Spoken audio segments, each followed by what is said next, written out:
is Hidden Killers with Tony Bruschi. Here now, Tony Bruschi. Imagine waking up in the dead of night to find your child missing, abducted by a man who was already accused of horrific crimes against your own daughter, already in charge, but he's out on bail. You call the police, but the fear drives you into action before authorities can arrive. Moments later, you're confronting the predator on a dark, rural Arkansas road, leading to a fatal outcome. It's exactly what happened to Aaron Spencer, whose desperate actions ignited a heated debate about justice, self-defense, and systematic failures in protecting victims.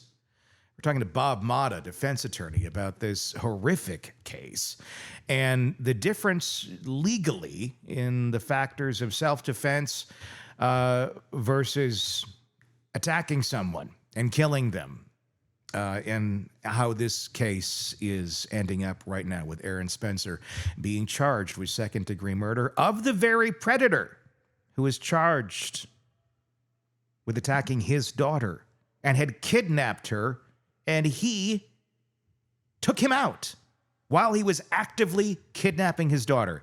Now he is facing charges. Bob, I know we're both really pissed about this one because we're both dads. Yep. We both got girls around the same age as this girl. And yeah, it's kind of insane. This is the second time today I'm going to be pissing off the Arkansas State Police. So, hi, guys. Hi. Seems like it's warranted to me. This is very warranted. Ashley. Yeah. It seems like it's warranted. Give me some insight into this and the factors that distinguish self-defense from murder in this sort of a scenario.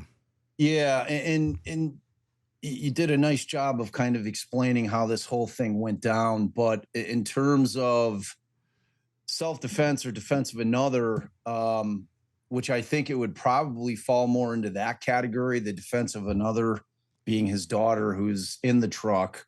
Because like, let me back up a little bit. When this thing first came out, a lot of people were trying to say, oh, vigilante. This isn't vigilante. Not at all. Because the way that this thing played out is Michael Fossler had, there was an outcry by Aaron Spencer's daughter, okay? And she told her parents that she had been assaulted, essayed twice, like over a course of months or maybe more times. The mother, Heather, immediately calls 911, reports him. He ends up getting charged. They hammer him with 43 counts from aggravated sexual abuse of a minor, and then stalking and grooming and possession of child pornography, everything relating to Aaron Spencer's daughter. Yeah. And so the judge decides to give this guy who's got high felony charges a $5,000 bond. Okay. $5,000. I'm talking high felonies, man. In Illinois, for that CASM, if you are charged with that and convicted of it, you're doing 20 to 30 years easy. If there's multiple occasions, they run consecutively, not concurrently. So you're likely in prison for the rest of your life on a couple of charges. Like this guy had 43 charges. He walks out on $5,000. 3 months goes by.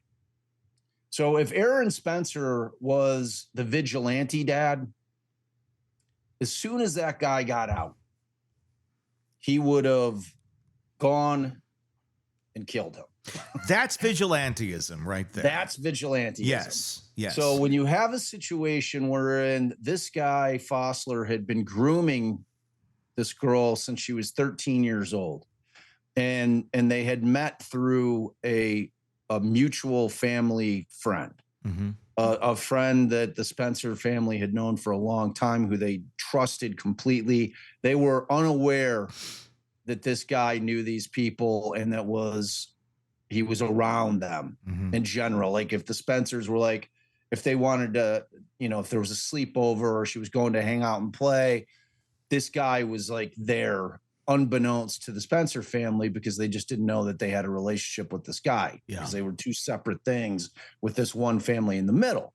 So finally, at some point, like I said, the daughter makes the outcry. Initially, Who knows what Aaron was thinking, but whatever they decided to do ultimately was to call law enforcement and let the law take its course. Let the system do what it's going to do. And so the system allows this guy out. Within a month, this guy is once again communicating, despite the fact there's a stay away order as a condition of his bond. Those pieces of paper work really well. Yeah, they're so effective. Effective with predators. Yeah. And so this guy starts communicating with the daughter again, sending her money, saying it's for, DoorDash or whatever. Starts grooming her again. Yeah. Starts drawing her back in, this little girl, and ultimately that night, what goes down is that I'm recording something, seriously. Can Brent come over? Yeah. So at that point, after the communication is happening, what goes down next is Fossler goes over to the house. Now, how he gets her out, whether it was her coming out, whether it was him coming in and grabbing her out, it doesn't really matter. She's 14. She's not at the age of consent, number one, for any kind of sexual activity. And number two, at that age, she doesn't have the consent of her parents to leave the house at that hour. So either way, your kid's missing. You're going after them. You're going after the dude. So the dog wakes him up. Yeah. Okay. Wakes the family up. Aaron's like, mom's panicking. She calls 911. Aaron's like, I don't know what to do. I'm going to get in my truck. I'm going to try to find, where she's at. So he gets in the truck and he sees Fossler's white pickup, like almost immediately, like driving, like he catches up to him, or Fossler's like driving back towards the house. We don't know. We don't know at this point. We don't know what the facts are. But he gets him. He's yelling for him to pull over to the side of the road, pull over, screaming. Dude's not doing it. Ultimately, Fossler is rammed over to the side of the road and into a kind of a ditch. Aaron sees his daughter in there. He's screaming for her to get out of the truck for reasons unknown. She's not getting out of the truck. Instead, Fossler gets out of the truck and starts charging at Aaron, very aggressively. Aaron pulls out his gun and puts this dude down. Empties his clip, goes over, cracks him in the face a few times with his gun, and calls 911, reports it like immediately. So the difference between, and I'm going to pull up, I want to pull up the actual statute for defense of another, because it's, so in Arkansas, this is the code for use of deadly physical force in defense of a person. So, and that's section 5-2601 and 5-2622. And then 5-2607 is defense of another. So a person is justified, and this is how it starts. A person is justified in using deadly physical force upon another person if the person reasonably believes. Now, that's what matters here. Reasonably what was going on in Aaron Spencer's mind at the time that this thing went down, okay? If he reasonably believes that the other person is, one, committing or about to commit a felony involving physical force or violence. Now, in my estimation, under the law, he has kidnapped that child. Yes. He has kidnapped that child. How is that even a question? Right. So, I mean, that's what you think, but a prosecutor in that county has decided to charge this guy. I know. It's not like, hey, this creepy guy, that's been charged with essaying you for the last however many years or months. Yeah, he's going to pick you up in the middle of the night, go for a little drive. What could possibly go wrong? It's a kidnapping. It's insane. Yes. So in kidnapping in and of itself is considered a violent crime. Yes. Okay. So you've got that right there. Two is using or about to use unlawful deadly physical force as to the other, or imminently endangering the person's life or imminently about to victimize the person from the continuation of a pattern of domestic abuse. Now, whether or not they consider that to fall under a domestic relationship is questionable, But I don't think that you need to get there. It's a kid. Because it's a kid, right? I mean, she cannot consent. Because there's been stories running around down in your neck of the woods that they were in a relationship. A 14-year-old. It's not a fucking relationship. You can't be in a fucking relationship with a 67-year-old creep. No, it's called groomed the shit out of you. You know, it's like, yeah. So that's the statute as far. And I think you probably know this from being a resident down there. It is a stand your ground state, right? Mm-hmm. So a person, and this is B, so a person is not required to retreat before using deadly physical force if the person is lawfully present at the location where deadly physical force is used, has a reasonable belief that the person against whom the deadly physical force is used is imminently threatening or causing death or serious physical injury to the person or another person. So like 2 would fit in there very nicely. And then except as provided under 5-2606 B2B is not the initial aggressor and has not provoked the person against whom the deadly physical force is used, and is not committing a felony offense of possession of a firearm by certain persons, which is typically going to be a felon, with the firearm used to employ the deadly physical force unless the person is in or at the person's dwelling or curtilage surrounding the person's dwelling, and then is not engaged in criminal activity that gives rise to the need for the use of physical force at the time the deadly physical force is used. And then finally, is not engaged in any activity in furtherance of a criminal gang, organization, or enterprise as defined by a different statute. So to me, this thing falls squarely in the A1 category. I think at the end of the day that if this goes to trial, and there's every indication that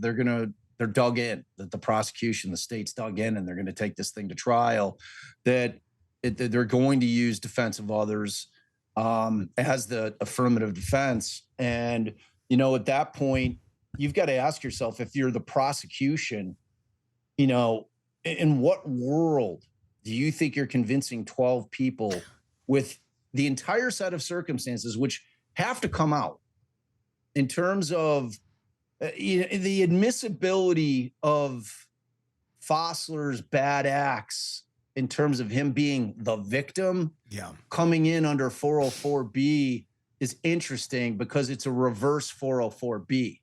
Because typically where you hear 404B stuff coming in is as to the defendant. Mm-hmm.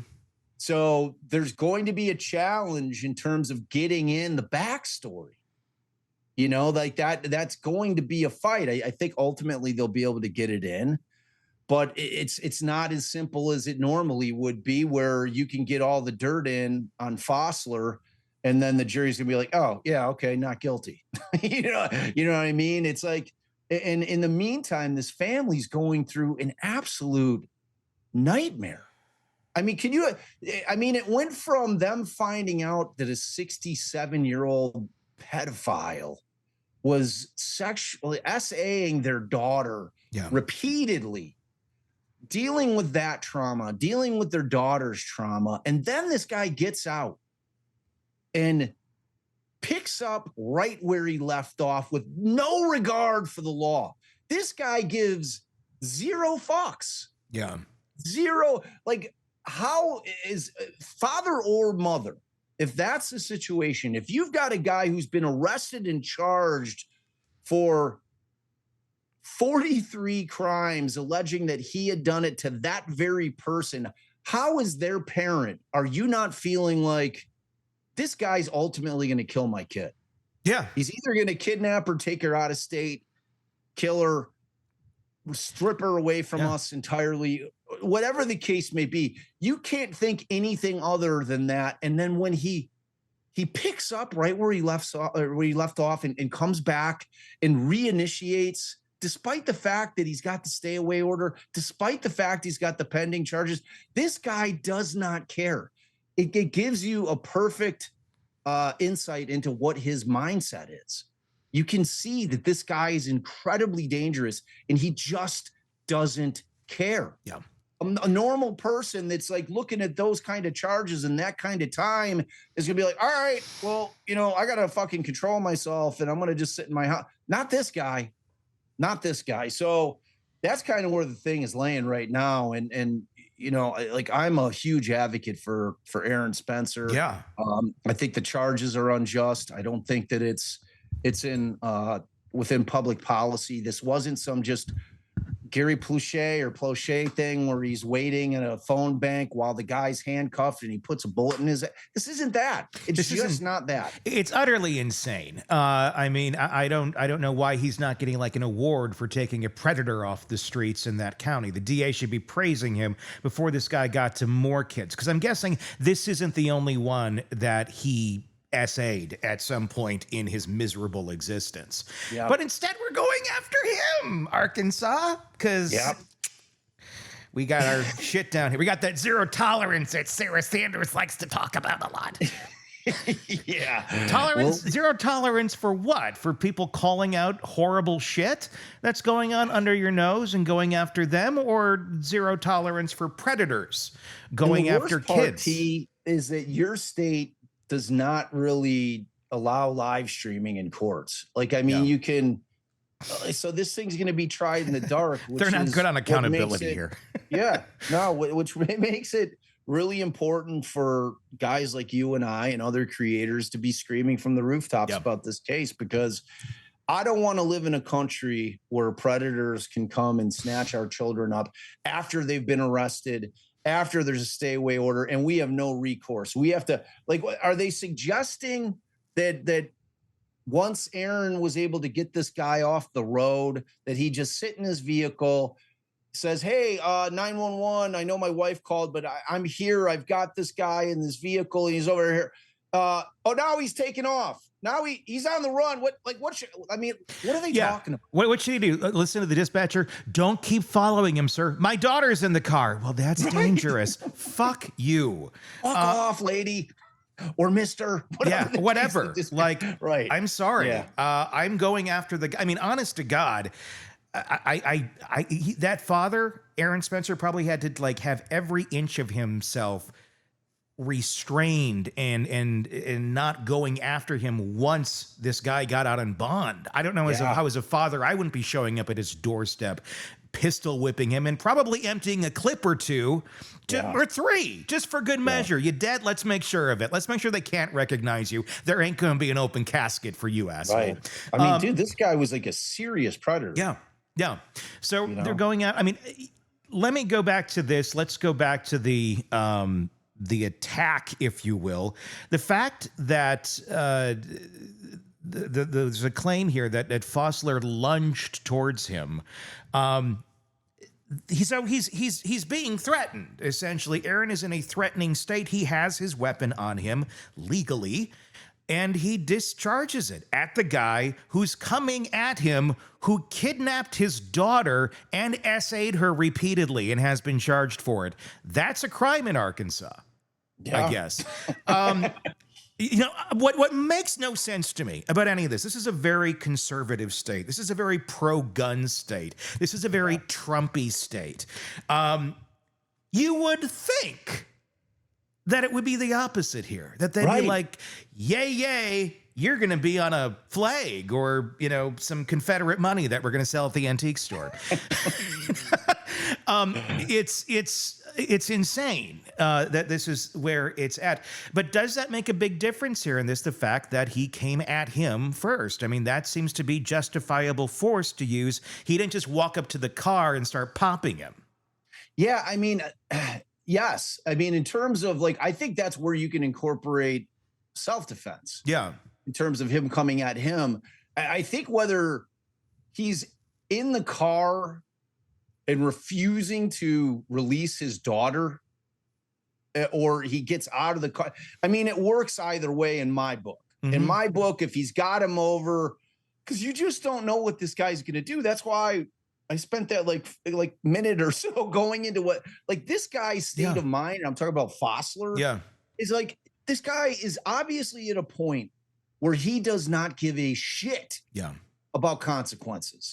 What And that is the most dangerous person that you can come across, is What- somebody who does not give a shit about consequences. What are they going to, what is the prosecution going to try and argue here in this case if it makes it to trial? Because this doesn't seem, number one, they're going to have to justify here that why he got out on a $5,000 bond, which is insane. And then again, why the charges? I mean, this whole thing just doesn't make sense. How are they going to justify any of this? Especially their own community is outraged by this, and the rest of the world will continue to be outraged by this because we're going to keep screaming about it. Yeah. I mean, is this something where, you know, enough public pressure can go on to this and they go, okay, this is really stupid. Somebody needs to step in here and we need to get this off of our books as quickly as possible because this is not going to work out well for us as the state going after this guy. This just seems like an obvious PR nightmare that doesn't seem to make any sense as to why they're pursuing it. Unless, and I have no idea, is someone behind the scenes also in some sort of, I don't know, ring or involved in this sort of activity? I mean, that's, and I'm not accusing anyone, but I'm trying to figure the fuck out. Not to. Why? I mean, predators tend to protect predators. Why on earth would anybody be protecting this guy? And secrets. And People do secrets. shit like, yeah.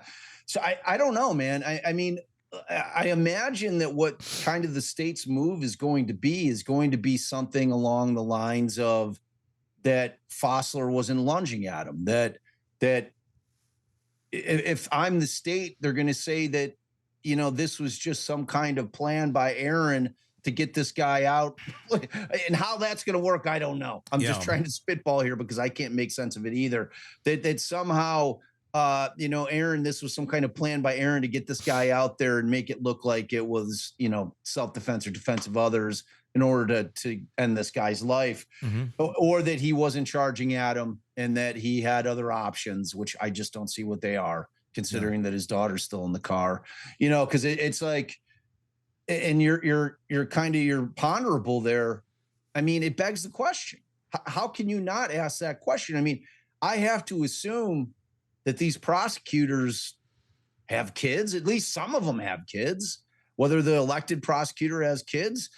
And you have to think about it. Like, all of us think about these stories and these nightmarish stories kind of in our own introspective way, thinking about, like, if it was me, what would I do? I'd be in prison by now, and the charges probably would be justified because I would have attacked without any sort of intervention by law enforcement. Right. I mean, like, dude, and I'm the same way. You know, I've got 3 daughters, and, you know, you fuck with my people, you're going to have a problem. Yeah. Like, it's that simple. Yeah. You know, it's like, it's that simple.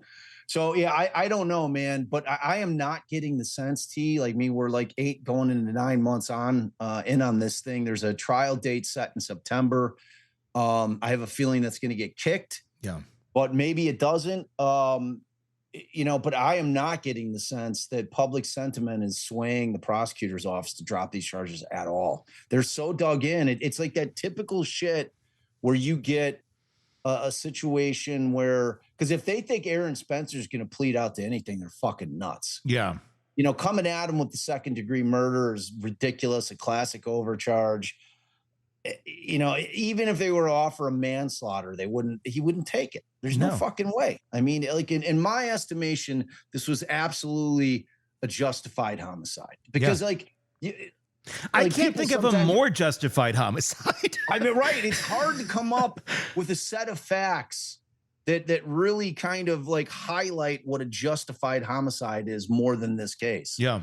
You know what I'm saying? Like, like if you were to sit there and challenge yourself, say, okay, I want to come up with a bunch of facts wherein, you know, a homicide is justified. And like, you would probably pen out something exactly like this. Well, you know, so if somebody came and kidnapped my daughter that they had already been essaying and, you know, had her out of the house at 12:30, 1 o'clock at night. And then, you know, I mean, like, that's where you're landing with this thing. Yeah. You know, that is exactly where you're going to be falling with it. So, you know, because I think a lot of people think that every homicide is murder, and that's just not wrong. Homicide is a legal term that's used, and homicides can be justifiable. Yeah. if you are being attacked, you have the right to self-defense. You have the right to defend yourself. If others are being attacked that are in your purview and you have the ability to do something to save that person's life or stop them from serious bodily injury, you have the right to put that perpetrator down, man. Mhm. So it's like there's avenues in the law that really make it such that cases like this shouldn't go to trial, but oftentimes do, just because they want to leave it to a jury to determine whether or not it was justifiable. I don't know what kind of lobby there is for Michael Fossler. I can't imagine that it's too big. I mean, I'm assuming he has Nambla. family. Nambla is the only one. National Man Boy Love Association, although this is a female. Yeah, good God. Yeah, but I don't know, man. Like I keep It's a trying real to thing. figure out. Yeah. No. Yeah, and it was yeah, it's a head scratcher. I just cannot for the life of me figure out like where their end game is in terms of where they think this is going to land. And again, if their move is to try him with every fiber of their being, believing that he's going to be acquitted, and that, you know what, we tried him, the jury of his peers acquitted him, that's that. And then it puts them in the position of a fence rider to where they didn't take a position on it. So like if Fossler's family is beefing, like, oh, because I think he has kids, daughters and shit, man. So it's like, I wonder how many of them were abused by him. I mean, dude, it's like it's hard to say. It's hard to say. He hails from Indiana, like the little port area. Yeah. So and he ended up moving out to Arkansas kind of recently. So I don't know, man. It's a puzzling case, but it's important. It's an important case for us to be squawking about a lot. We need to bullhorn the shit out of this case. Like if this guy gets, because you never know what a jury's going to do. No, you don't. You know what I mean? And you never know how a prosecutor is going to try a case. It's like, think about, I was trying to explain to Allison. She's like, well, like, I'm like, are you kidding? Like the prosecutor can come up with any fucking fakakta theory that he wants. Like that's facts. I mean, look at the Pam Hupp and Russ Faria thing. Like that prosecutor, when she was just dead set that Russ had killed Pam's friend. I sadly can't remember the victim's name in that case. Yeah. And like the shit that she was coming up with, like that he was going to this game night with his friends and this was some kind of weird pact between this group of gamers. Yeah. The thing about that Pam, woman, it's like, so it's just scary. It's scary. And the Spencer family is going through it. Let's dive into the gag order a little bit, because that was a big thing in this. And it also, it continues to lead us down the road a little bit of why such a gag order on a case like this? Again, unless you're protecting information or someone or facts or other people. I mean, maybe it's absolutely nothing. But again, the gag order was eventually lifted by the Arkansas Supreme Court. But give me some insight. Why was there such a strict, sweeping gag order on this damn thing to begin with? And how did it finally get lifted? So I think the impetus was that Aaron Casanelli, one of Aaron's attorneys, went out and kind of made a statement that echoes exactly what we're screaming, that he's a hero, that any father would have done this, that, this guy's was like a super predator, an apex predator. He was looking at 43 counts of SA and other things, all relating to this same little girl. And like once she made that statement publicly, I think the prosecutor went in and requested the gag. And then the judge, instead of just gagging the parties, which is typically what they'll do if they think it's going to be a high profile case, like they do in most of them, it's like we saw a lot of gag cases recently. And the problem was that she made it so overly broad. She was gagging everybody, public officials, and it was so horribly written, which you come to find out when you read the actual Supreme Court, the Arkansas Supreme Court's opinion, was like a cut and paste job from like a different gag order from a different case, which I believe had been struck down already. So like she cuts it, like this isn't even her language. She takes it. She's like, oh, like super overly broad. She was gagging the world from talking about the case. The Arkansas Supreme Court, and the opinion is great, but a concurring opinion in that is worth you taking a few minutes to read to your audience because it's a real body slam of the judge in that case. So ultimately, it was a no-brainer for them. And it still begs the question, why? Because you could have gagged the parties, right? The lawyers and any of the court staff. I mean, that's not that uncommon in high profile cases. So but that's not what she did. She went so far above and beyond that is what the Supreme Court found to be outrageous. And that's why they immediately, without any kind of hesitation, just struck the gag order and said, there you go. This thing's not gagged any longer. So, because I mean, it's like with the gag order, and it seemed like we just weren't going to see any of the documents either. It's like they were trying to try the case in the dark, that thing that I hate so much. It's like we have a right as citizens of this country to know what is going on in our courts. Yeah. It's like it's the entire purpose of having public trials. Well, we have an absolute right for transparency and to hold our government accountable for cases like this. This is where you hold the government accountable. This is where you're saying wrong. Did the wrong thing here. This guy should not be having to live through the nightmare of a second-degree murder charge hanging over his head for a year or more. Yeah. Pending trial, sitting through a trial with his freedom on the line, with his family living through this fucking nightmare. It's outrageous. Yeah. It's outrageous. That's why you try cases in the public. That's why we have the right to know, because we should be able to, and we have the right to point our finger and tell the government, no, this is wrong. Yeah, well, we've been seeing a lot of it lately where, and I get protecting integrity of investigations. I understand that. And should law enforcement come to someone and say, hey, we're in the middle of this investigation. If you get anything on this, could you hold back? Yes, responsible journalists would do that. This is not that. This is not a gag order for that whatsoever. And they're not good at communicating in this state either when it comes to any of that with their citizens or with journalists. Instead, they make these sweeping orders of, we know better than you, and that's it. That's the law. Let's put our big hats on and do a circle jerk. That seems to be what happens quite often.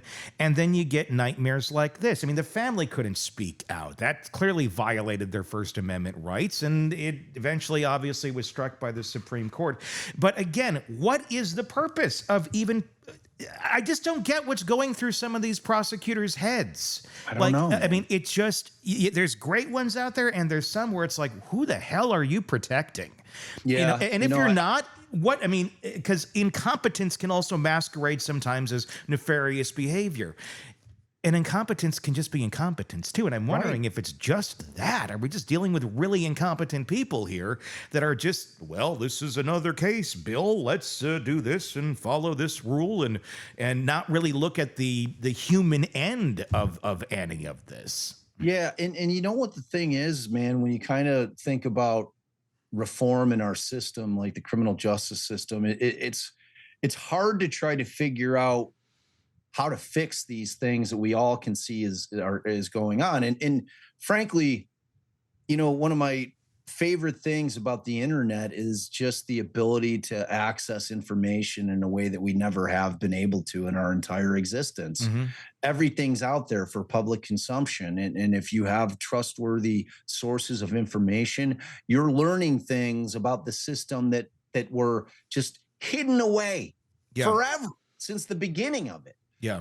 I mean, if you had a small case in Arkansas in 1980, if this case happened in Arkansas in 1983, I wouldn't know a fucking thing about it. Yeah. Yeah. I mean, the facts, it never would have made it into a Chicago newspaper. It never would have made it onto a Chicago newscast. I would know nothing about it. So the world has gotten infinitely smaller. And when you sit and think about like how to try to fix it, when there's so many eyes on it now, it's becoming a more pressing issue because more of us are getting more and more concerned about the shit that we're seeing in certain cases. And we're like, man, this is fucked up.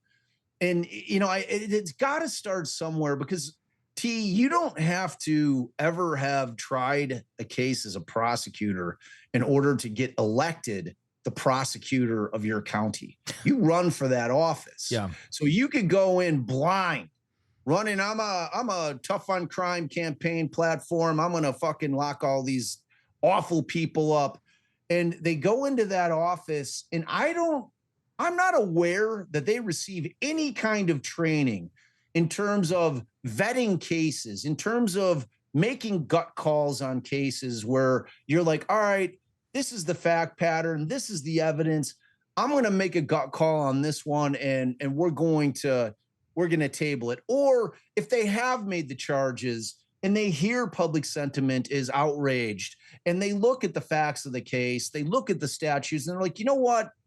I've thought better of it. I'm going to table it. We're getting rid of it. You just don't see it happening. No. You know, you just don't see it happening. So I think there's got to be some kind of mandatory training for these young prosecutors or people that are elected into that position to go in and learn how to vet cases in a different type of way in terms of giving it a broader look and not being so myopic, you know, because it's just, and I'm not even talking about like cases where it's iffy, like a whodunit. You know, I mean, if they've got enough evidence that they think that they can get a conviction on it, then, you know, take it to trial. Yeah. You know, I mean, that's what the job is. And in cases like this, though, where there seems to be an affirmative defense, where there's a factual scenario that exists that is mind-boggling to the normal person in terms of why the state would move forward with this case. I mean, that's the kind of case where you want them to look at it critically and think about it for a long, hard while and then come to a conclusion based on, you know, their training in terms of what they've learned on how to view cases like this and what's because they just have so much power. Yeah. The prosecutors. I mean, and you know, it's like, it's scary. Is this a thing where, I mean, there's still this adjustment period going on? Are we still in this adjustment period where all these communities, they're not used to being held accountable to the level that they are forever? Like you were saying earlier, in 1985, you would have had no idea about it unless you went to this town and went to the library and looked up the micro reel of this being in the newspapers. It just wouldn't have traveled. But now all of these things travel. And then when they have all these people pointing at them going, this is really messed up the way you're handling this, they don't know what to do. So they lash back at the people who are pointing out the insanity of their actions. Is it just a really, they're operating essentially like it's 1985, and they're shocked when they're being called to the carpet on it, not only by independent journalists, but then there's citizens who are outraged because they're finally seeing clear as day what's going on behind the curtain. Yeah. I mean, yes, the answer is yes. I think that has to be a major role in this. And, you know, kind of like our role as citizens is that we have the opportunity to vote that person out of office, which in this particular situation makes it all the more befuddling. It doesn't make any sense. I mean, this guy like has to know what the temperature is in his county, right? He's got to fucking know. This is like job suicide. It's right. And I just don't get it, which always leads us back on that creepy, scary, weird road of like, what the fuck is going on here? I mean, unless you really don't want to be the DA anymore and this is your road out, you want to get voted out for prosecuting this case. Yeah. I mean, that's an insane way of doing it. I can't imagine that's what's going on. That's where we get back to the creepy road. What's going on behind the scenes? Right. What's back behind the curtain, man? And is it something we can handle? And it's like, it's kind of like, what's the other case down? The judge. Yeah. Mickey Steins. Yeah. The Steins case. Yeah. You know, it's like you can't help but think, and you've heard a lot of rumblings that there was. I mean, we all know that Stein's daughter's phone number was in the judge's phone for reasons unknown, and that kind of stuff just really kind of drags you to that dark place as to like, well, What's what else going is on? going on here, man? Yeah. You know, so, and it's like, it's got that vibe to it, you know, and you and I are neither one of us are really big conspiracy people. No. You know, I just like, I'm not, it's not to say that I don't think that they happen. I think that there's some people get together and like plan shit like there, but in terms of like governmental conspiracy, I mean, maybe I'm just naive, you know, maybe this shit is like, I mean, if you go down rabbit holes, some of these accounts on X that are like big on like like I'm talking like big governmental like conspiracies, you know, it's like, it seems like there's some smoke there, but you just never know. You need the right people to carry them out. And quite often when you look at the individuals involved in these cases, they can barely carry out like day-to-day activities versus a conspiracy of some sort. And there's certainly some in the fold that may be able to, but there's usually, that's the problem. It takes multiple people to carry out a conspiracy. And that's where the problem lies within. And that's where I feel like in so many times it ends up landing in incompetence versus conspiracy, but it looks a lot like conspiracy. And that's the scary part of it. The people who are demonstrating incompetence are completely clueless to the optics that it looks like a conspiracy. Yeah, and I think you're probably right. I think that there's probably way more incompetent people in positions all over the country. Oh, yeah. You know, that have positions of power that shouldn't be there, that were either elected there or promoted to that position. And you know, I mean, we're a country filled with small towns. Yeah.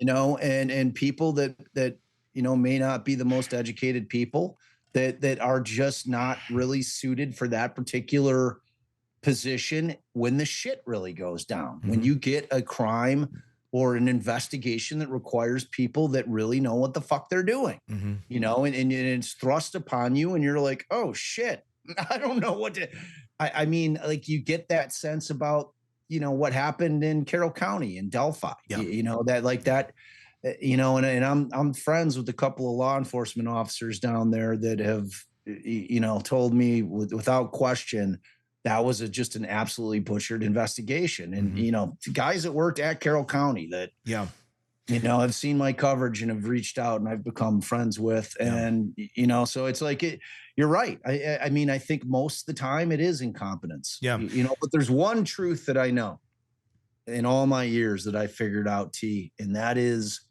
always follow the money. Always follow the money. Whoever came up with that old money is the root of all evil fucking nailed it. How does it apply here though? It does. Who knows? Yeah. Who knows? Like that, you've got to follow the money trail. You've got to like like if it's a situation, who knows? But you always follow the money. It's always money in some way, shape, or form. Because believe me, power and position equates to money. There's always money involved. Always money involved. Always. Yeah. I think I would agree there's probably something like that here, but I think there may be more predatory behavior involved somewhere along the line. Again, that boils down to protecting themselves, their position of power and money. Like, and who I have no idea. I'm not naming any. I don't know. But there's smoke. Grossly speculating right now. There's smoke over here, and either somebody, you know, set off some extra smoke bombs from the 4th of July, or there's something on fire. And that's what we want to figure out. I think we can say, T, something stinks in Low-Note. I think that's a safe assessment. Want more on this case and others? Then press subscribe now and don't miss a moment of true crime coverage from Tony Bruschi and the Hidden Killers podcast.